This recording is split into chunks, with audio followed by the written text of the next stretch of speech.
It's a story of my life getting set up. Oh, gosh. So, Meals on Wheels just came by and did a wellness check. So, it's like 19 degrees out. So, they knocked on the door quite feverishly. I was ready for them. I was ready, Freddie. I was on the other side of the door, all set to go in my wheelchair to open up the door. So the one Meals on Wheels guy, when he comes by, he always shuts the door for me. I have to make sure that my foot is out of the way so he doesn't take my foot off. But they're very nice people. God bless them, coming out at 19 degrees. So 19 degrees and background radiation is 8. Last night, background radiation was high. It was 16.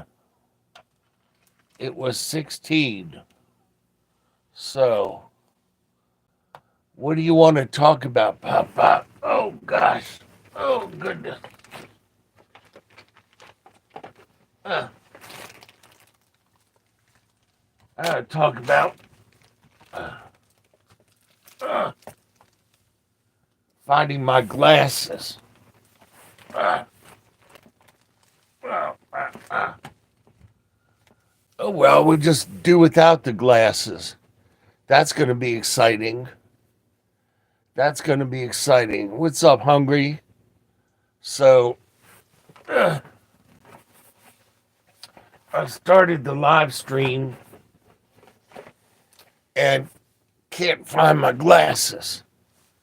So, all right, I'll just have to do it. In any case, there's a commercial on TV for credit repair. I want to talk to you young people specifically. You get offered all these credit cards and stuff when you're in school. You get in over your head, and then literally the bill comes due. So, Follow Way says, "Whoa, big guy." So, I'm not a horse, thank you. I'm not a horse. In any case, young people, when you get those credit cards, it's a trap. It's a trap. Those companies want those high interest rates. So they give you the credit cards, and oh boy, for the first couple of weeks, it's heaven on earth. You go out and you buy all of that crap that you don't need. Press on nails and hair weaves and all of that good stuff. All of that good stuff. And then the bill starts coming due. And then after the bill comes due, the collection call starts coming. And the guy with the collection company will say, well, you took this out in good faith. We gave you the money. Now you got to pay it back. So you get into modern day slavery. There's an auxiliary pair of glasses. I got to just clean them up now. When you do live streams now, it used to you could do standby. Blue Green said, am I a man or a woman? I am a bearded lady. I'm what's called a male hermaphrodite. I've said that many times on my videos. That's very crude of you to ask. That shows what your mind is all about. That's very unkind.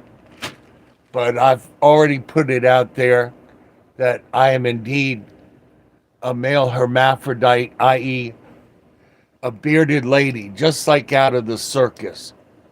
My parents were too old to have a healthy baby.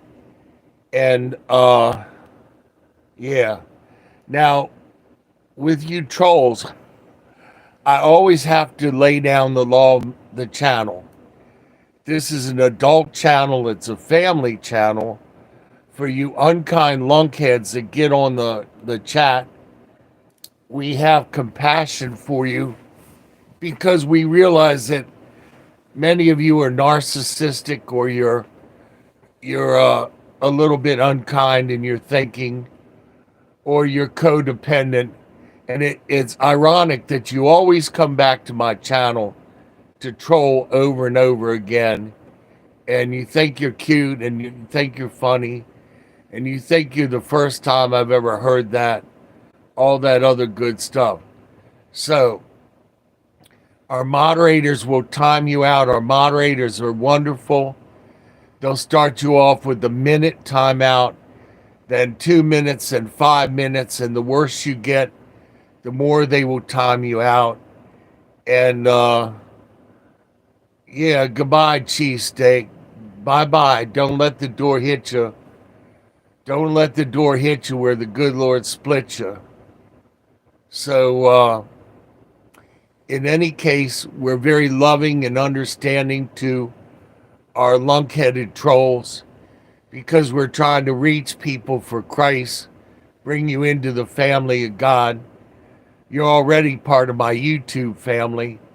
I've had other trolls that are some of my best peeps now, like CM. CM started out as a troll. All right, Hungry. See you later. So, I am bedridden. I've been bedridden for 7 years, lying in bed looking at the ceiling. So, in any case, no blasphemy, no racist comments, okay? No comments in another language. We're all on the same page. You can use a translator if you don't speak English, but all the comments got to be in English so that we all know that you're not talking smack or some nasty thing in another language. And that's it. I don't monetize my channel. I don't require subs to comment. Nothing. And I get back to everybody in the comments. All right. So, in any case, as I was saying, the credit companies want to hook young people on credit at 24% interest, and then when the bill comes, they don't have any way of paying it back, and you wind up in what I call adult hell on earth. So then they turn around, these same companies, and they offer to repair your credit. Now, when you sign up with the credit repair company, and there are different iterations, what you're signing up to is you're signing up to a collection agency. So you call the credit repair company, you give them your name, your address, your phone number, your job, your social security number. So they have everything on you. And what is that going to get you? All right. That's going to get you an offer to buy down your credit and make monthly payments, which the credit card company offers anyway. You can make a minimum payment with the credit card company and pay them for time immemorial, okay? Pay them forever and never pay the bill off. That's the whole idea behind credit, all right? In any case, so you've contacted a credit agency, and now they can bother you at work, they can bother you at home, they can come knock on your door, they can look up your family, all of that stuff. You have given yourself credit hell on earth. So Pop is going to tell you how you can get around that without calling a credit repair company. Don't call a credit repair company. All right. There are three credit agencies, and they have to give you a credit report once a year for free. They have to. So you don't get all three reports at the same time. I'm going to tell you why. There are 12 months in a year, right? So what you want to do is for the first 4 months, you get a copy of your Experian credit report, for example.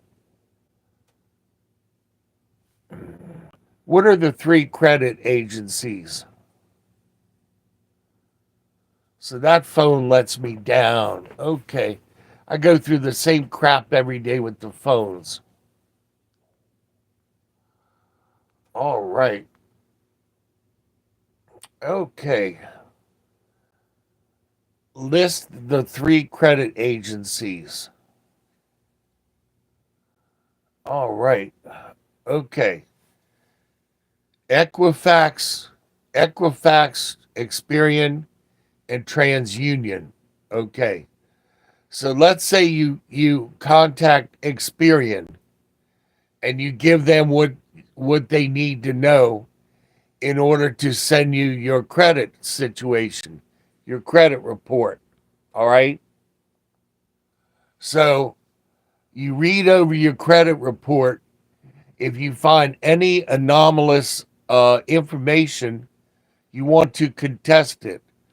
I've had, in my personal experience, other people use my name, other people use my address, and other people buy a crap load of stuff, a bunch of stuff with my name and my credit. I'm talking about credit repair. So, in any case, I like your handle. I like your handle. Watch yourself. Watch yourself. So, I used to use a similar. I used to use a similar handle. No, I'm not drunk. No, I'm not drunk. If you don't like my demeanor or age or looks or anything, by all means, go someplace else. So, in any case, young people, let's say you start off with Experian, you get the credit report, all right? So, you look it over, you want to make sure your address is correct, make sure that your name is spelled correct, make sure that nobody else has listed you as living at their address. Nobody else has put other phone numbers down for you. That is my Banana Republic shirt. It's bananas on the American flag. It's my Banana Republic shirt. So, what's up, Moon? So, in any case, you make sure all the information is correct. All right. Then you go to the transcripts of people who've made a claim against your credit as far as late payments and non-payments and all that other stuff. Okay. So you go to the cheapest one. Let's say you owe Starbucks like $50 for coffee or something. All right. You want to use that information on that slot. You want to use that information to contact the company and make arrangements for payment. All right. Now, if they agree to a partial payment, that's good and it's not good in one way, because they will put down, after you pay them, they will put down paid, not as promised. You don't want that. You want to negotiate with them to pay the account off and then have them re-report it as paid in full, good to go, all that other stuff. Then you go to the next person. You might owe that company $90 for hair, that twisty crap that people do with their hair, or press on nails or something like that. So you contact those people, and we're going month by month now. So the first month you paid $50. Anybody can grab $50 out of their budget in a month. The next month you go up to $90 for the next people that you contact. You pay them off. You ask them to report it. Now your credit score is going to get better and better. What that also means is that any credit in the future is going to cost you less and less money. The better that your credit gets, the cheaper it gets, okay? Also, when you go to look for a job, and yes, a job can look up your credit score, because they figure that if you don't pay your bills, you're not a reliable person, all right? They're not going to tell you that, but many times when you look for a job, you will find out that the job has checked your background and your credit. Young people, the other thing that they also can check, if it's a very important job, they can check your scholastic background. So if you have crappy grades, you're not going to get that job at IBM or another high dollar job, okay? So you're a very tiring person, Watch. I'm bedridden. I have the accoutrements that I need for my channel right here within arm's reach. Pray that the good Lord doesn't allow you to be handicapped and bedridden. All right. So Matt's in the house, and Matt will lay down the law so I can coast now. So, all right. So there are 12 months in a year. Okay. So you contacted Experian, for example, the first 4 months. All right. So the next one you want to contact, for example, is Equifax. So you get your Equifax credit report, and it will tell you whether the people that you paid and contacted were good to their word and reported the bill as paid in full. You get what I'm saying? So the first credit report you used, for example, was Experian, and that was good for 4 months, okay? Then you go on to Equifax. You get Equifax on the 5th month, all right? And then you look back over the repairs that you made with Experian to see if the people kept their promise and re-reported your credit after you paid them off, all right? If they haven't, you contact them and remind them that you kept your part of the deal. You were sorry that you were late paying, but you asked them again nicely to report. So you go to the next bill. Let's say the next bill is $120, all right? So you make arrangements to pay that $120, or if you're like me and you got screwed over by crappy Consumer Cellular, who charged you $286 for 1 gig over on your plan.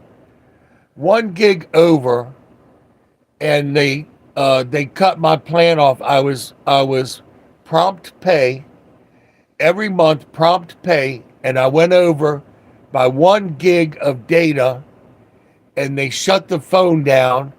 I called them up. I got a very nasty email that said if I went over my data, my service would be canceled. Called them up, got the nastiest lady on the phone who said that she even though she worked for Consumer Cellular, she did not use their service because they only gave 20 gigs of data when everybody else gave 30 for the same price. I said, that's exactly my point. She's like, well, too bad, nothing you can do about it. Very nasty individual. So I said, well, if that's the case, if the phone is a boat anchor now, why continue the service? So what she did, she canceled the service immediately. So I paid a month in advance for service that I did not get. Then they charged me for the 1 gig over. Then they charged me an extra month for canceling the service. But I told the lady, I said, lady, this wasn't under contract. I said, you've been charging my credit card, but you didn't have the authority to. I never signed a contract or agreed to you automatically taking the money, you know? She was like, that's too bad also. So I told her, I said, I will be happy to pay the $45 penalty for being 1 gig over my service with crappy Consumer Cellular. But no, they decided to get into a pissing contest and whacked my credit for $256 that I did not owe them, you know? So this is what I'm talking about, young people. So what you would do in that case, you go to the credit bureau and you get on your laptop and you explain your side of the deal. Then they put that down as contested. It spoils the black out. It spoils the black eye that crappy Consumer Cellular would have given me. Okay. And so you go and you check your addresses, you check your activity, all right? All that other stuff, you check it over and over again. And then by the time the 9th month comes around, you go for the third credit reporting agency, which is TransUnion. So you get your TransUnion report for free. You check back over you check back over what you did with Experian. You check back over with what you did with Equifax. All right. Check your phone numbers. Check your places of residence. Everything on there. Make sure that it's all right, and make sure to add anything you want to add, like a current address, which can be helpful if a credit company needs absolutely updated information in order to trust you with a big loan like a car loan. If you go in for a car loan and the stuff doesn't match up, or if you fill out the form in a sloppy way, you're not going to get the loan. If you get the loan, they're going to charge you an arm and a leg for what they give you. So getting into a car loan, you always want to go to a car dealership. You pick out the car that you can afford, all right? Then you get what's called a buyer's order. You put a small deposit down on the car. Make sure if it's a car that's on the lot that the deposit is refundable. Now, if you order a car, they will not refund the deposit. If it's a car that's sitting on the lot, they have to refund the deposit. Make sure that's in the buyer's order. You take the buyer's order back to your bank.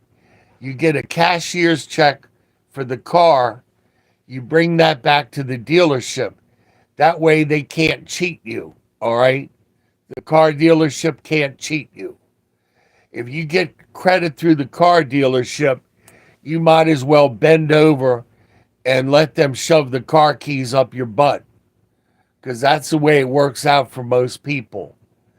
When I bought my last car through Fox Chevrolet of Laurel, they cheated me in a very ingenious way.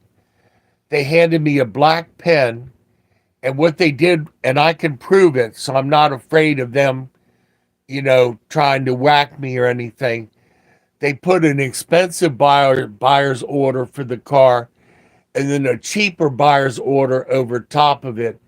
They told me to sign all of the pages separately and with black ink. All right.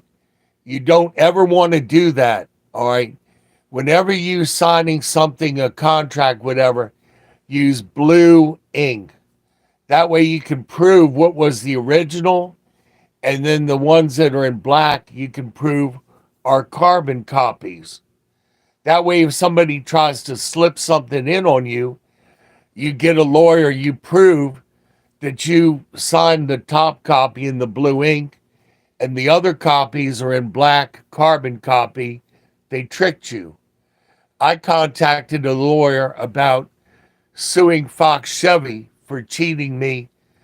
I put $5,000 down, and a 2004 base model Chevy Cavalier cost me $31,000 by the time I paid it off. $31,000 for a crappy Chevy Cavalier with plastic hubcaps and roll down windows, nothing electric or anything like that. Just AM, FM, air, power steering, power brakes. That's it. So, yeah. So the lawyer told me, too bad, can't do anything about it. And then Fox had the balls to ask me if I wanted to buy another car from them.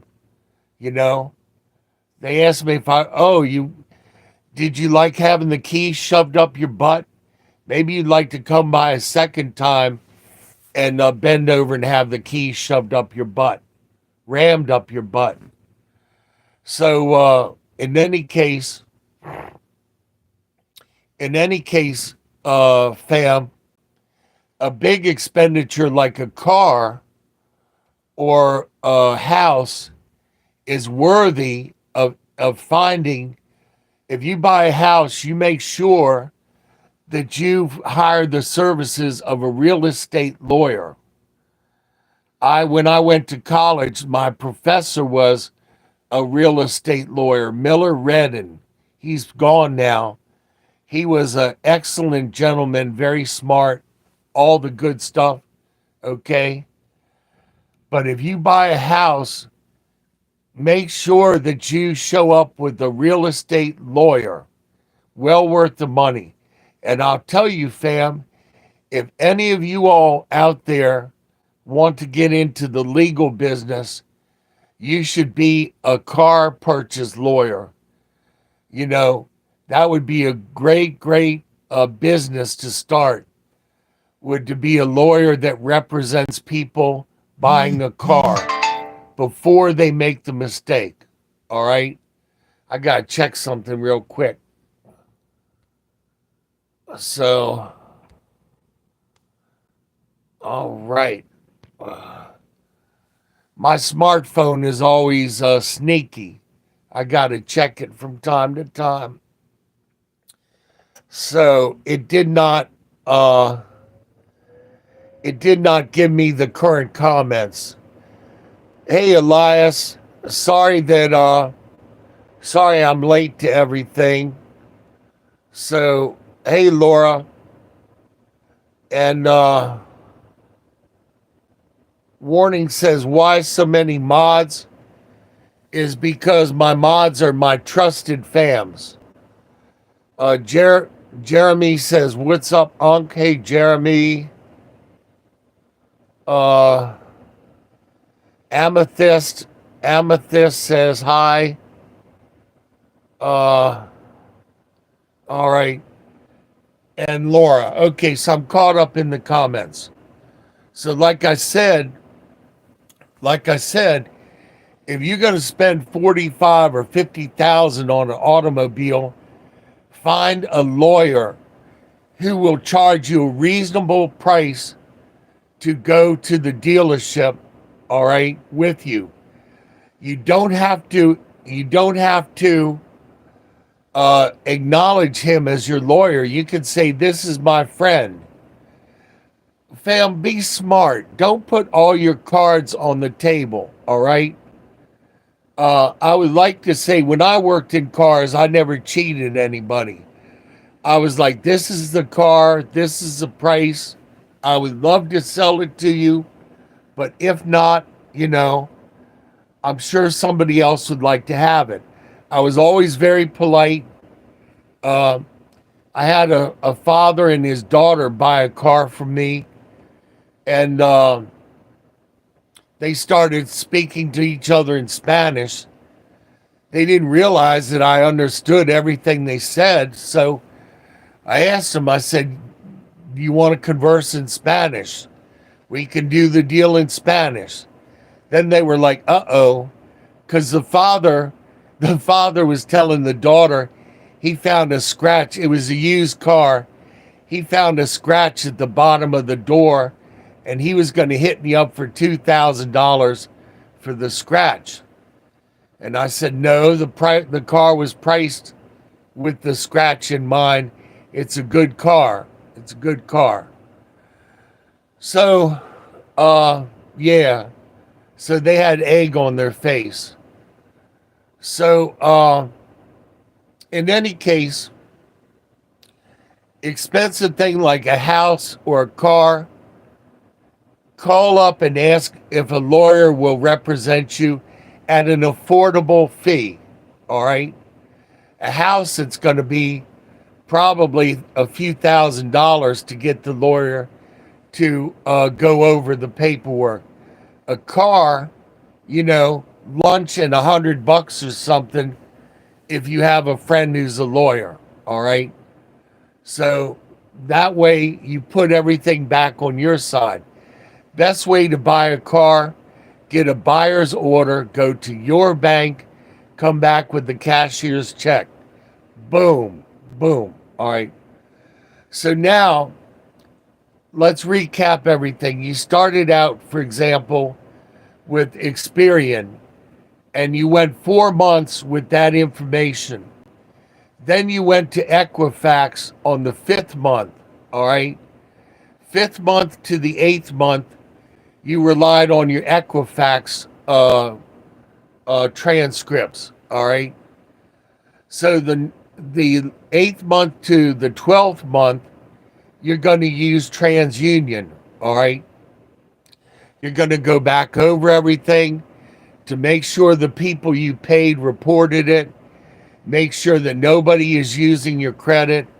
Names, addresses, phone numbers, all correct. Now, a year has gone by, and guess what? A year and 1 day, Experian owes you a fresh credit report for free. Okay?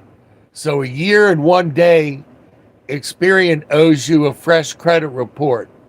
All right?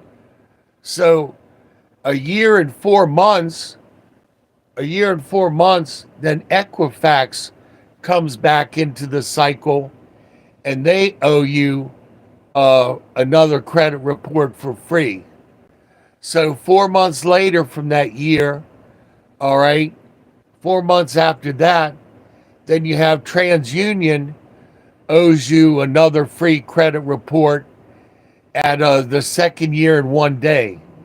So it's a constant 4 month cycle of checking your credit, all right? Especially if you own a house, you want to make sure that nobody has taken out any loans against the equity of your house, all right? Now keep in mind that this has all been for free.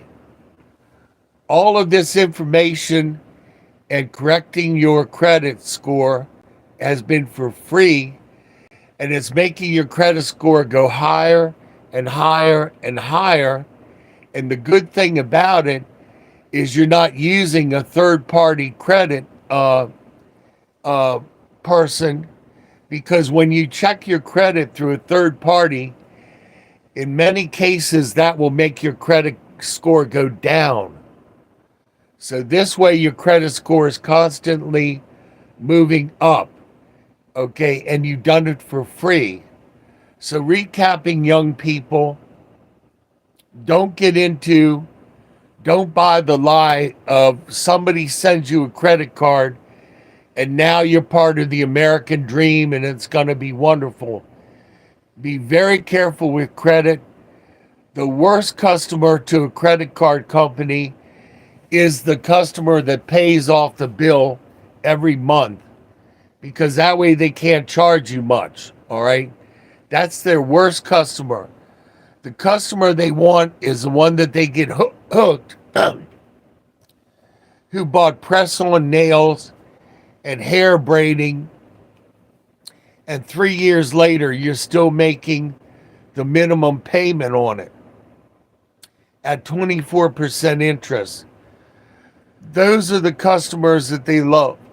Excuse me. So, yeah. So again, recapping, if you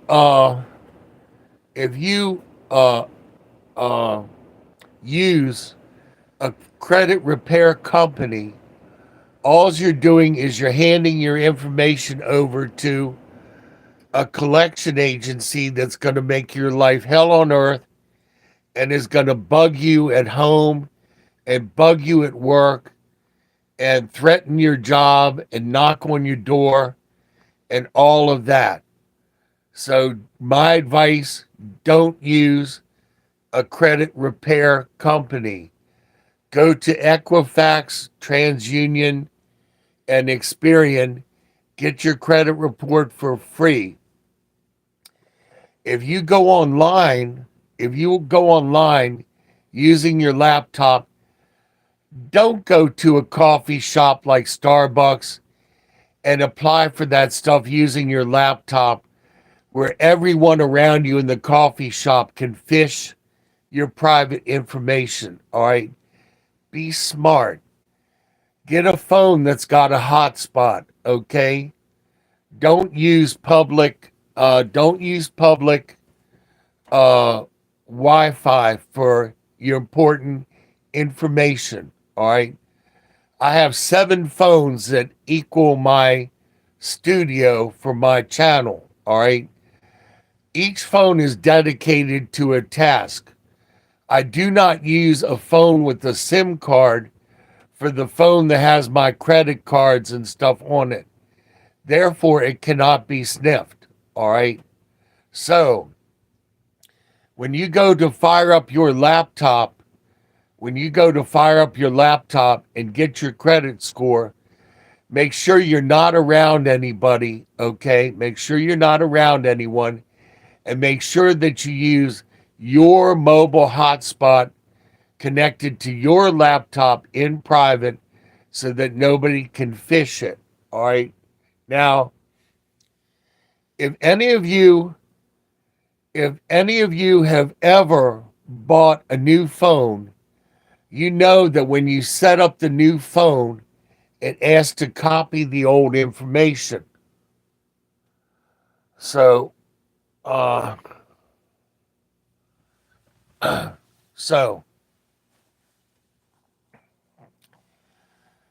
right, Matt.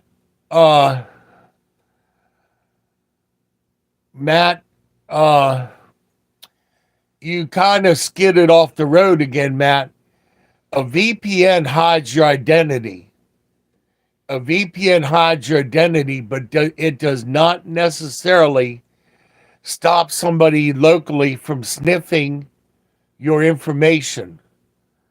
So that's kind of half true and half incorrect. All right.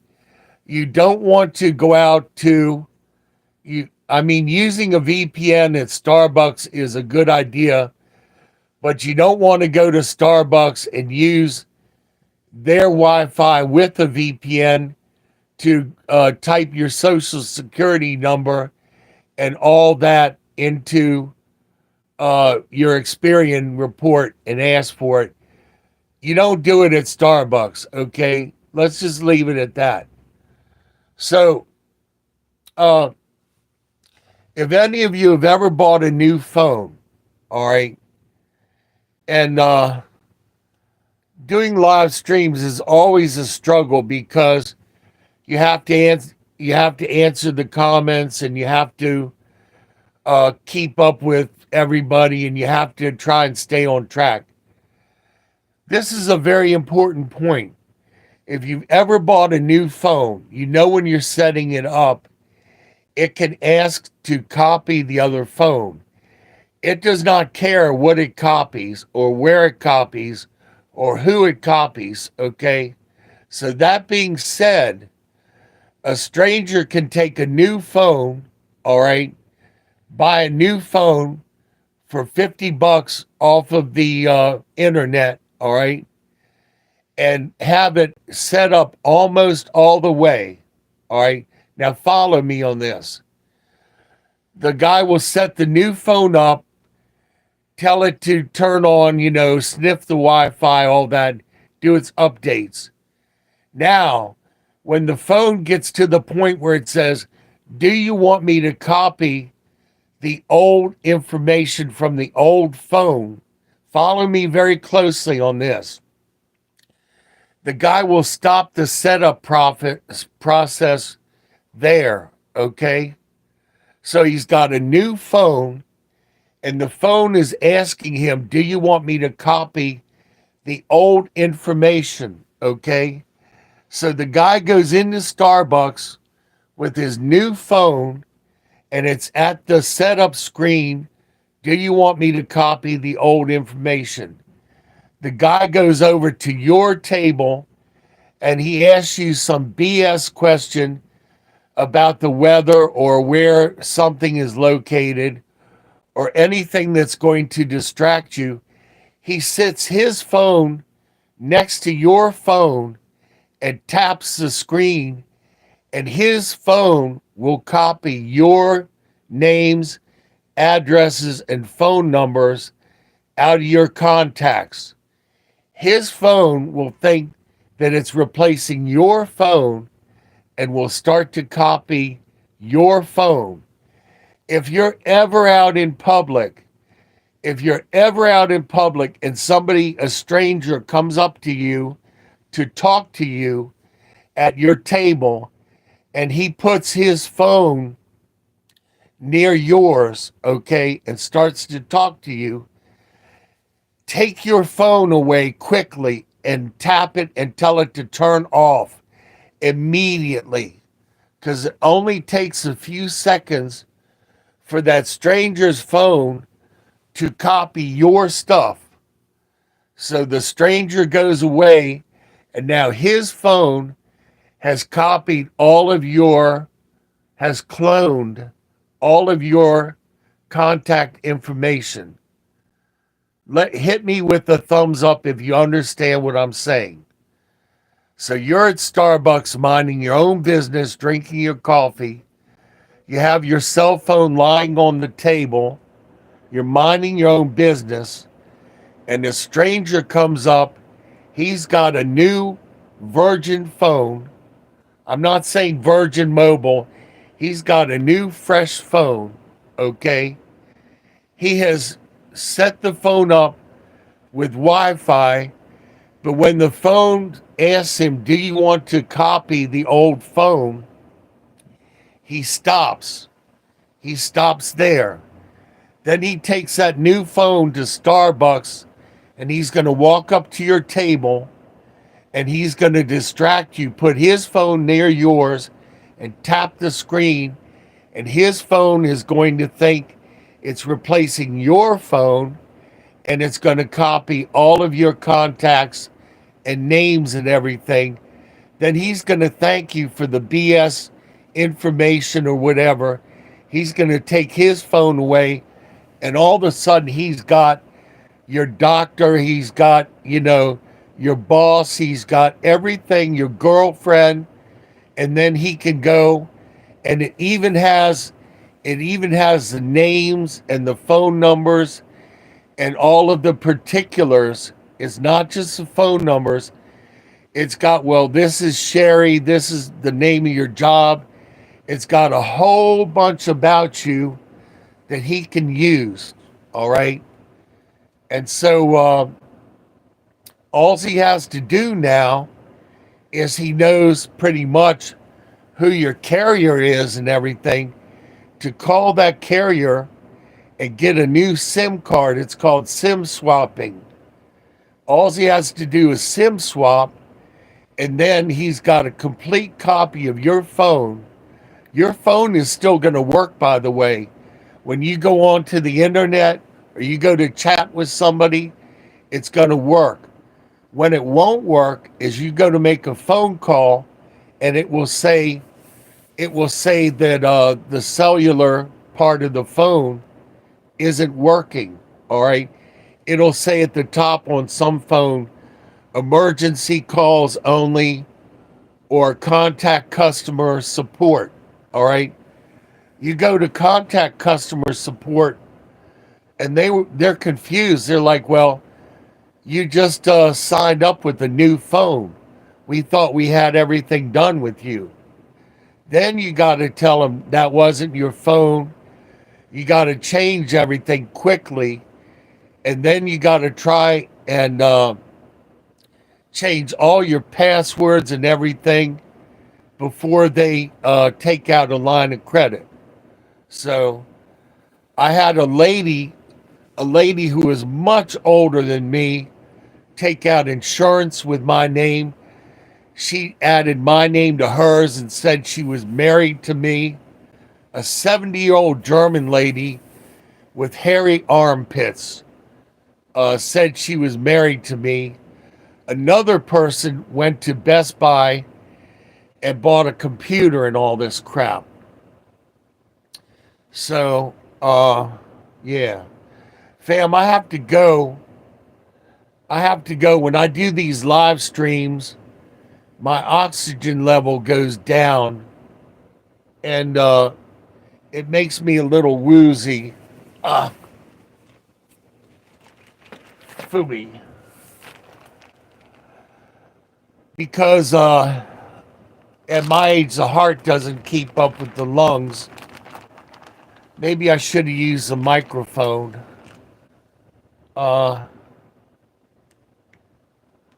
I gotta check my oxygen.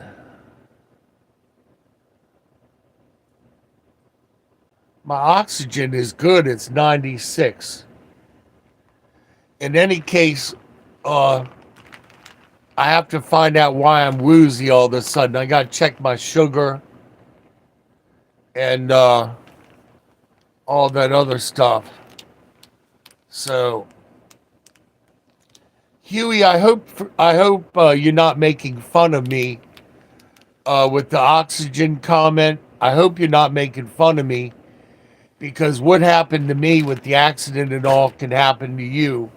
So I hope you're not mocking me. I gave out some very good information. The next thing that we need to talk about, which is very adult conversation, is the dangers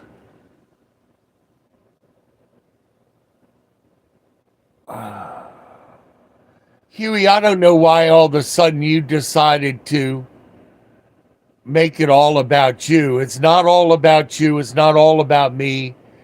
It's about, this topic was helping people with credit repair. This is why I don't do live streams as often as I would. So, yeah, okay, so you're not making fun of me. You're just making it about you. All right. In any case, I got to go and figure out where my sugar and everything else is to figure out why I'm woozy. Okay, so you ask a question. It's all good. No harm, no foul. You still good? Come back tomorrow. Pop out.